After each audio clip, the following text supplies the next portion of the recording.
And welcome back. Gentlemen, I want you to take a look at this picture from April 2009. It shows Venezuela and Iran's ministers of defense signing an agreement of military cooperation in Caracas, Venezuela.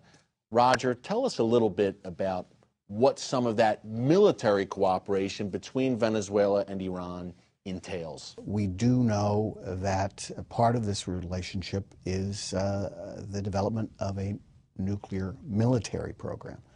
And that's relatively fresh information that we're giving you exclusively at this point.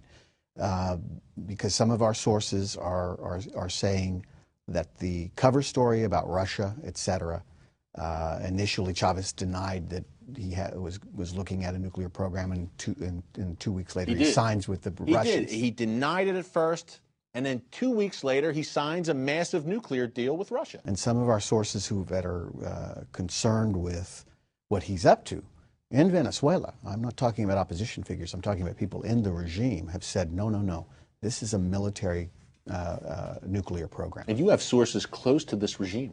We have, the vast majority of the sources that we have are in Venezuela, and they are not opposition figures. They are people within the regime who are, God bless them, Christians, who are pro-American, who are worried about Chavez turning Venezuela into a rogue state. You are giving us exclusive information here, Roger, from on the ground, inside Venezuela, inside the regime. You're not going to hear this anywhere else. And so this is a military nuclear type cooperation between Iran and Venezuela. No one's talking about it, but it's happening.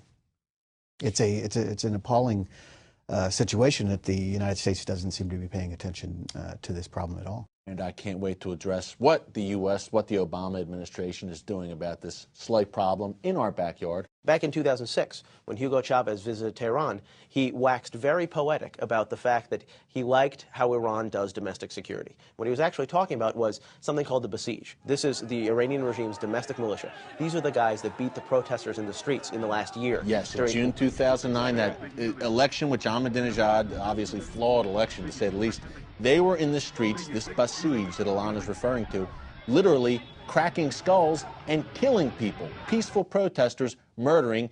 And as you said, Hugo Chavez admires this kind of statecraft. And the Besiege, quite frankly, there's a very good chance that the Besiege is coming to the Western Hemisphere.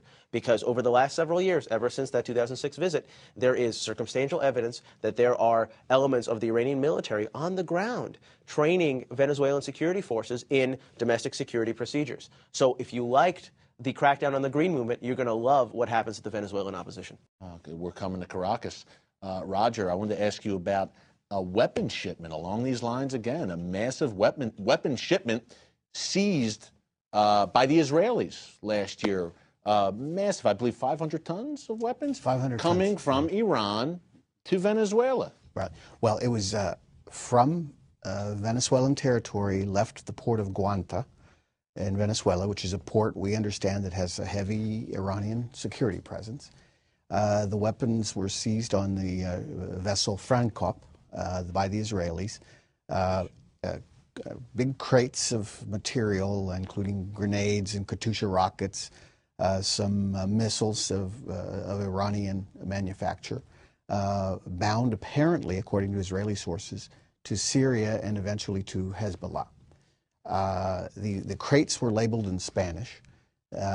So when the Russians talk about selling arms to Venezuela, this isn't normal commerce. This is promoting not only an arms race, but pushing weapons into the Western Hemisphere, into the hands of terrorists and drug traffickers.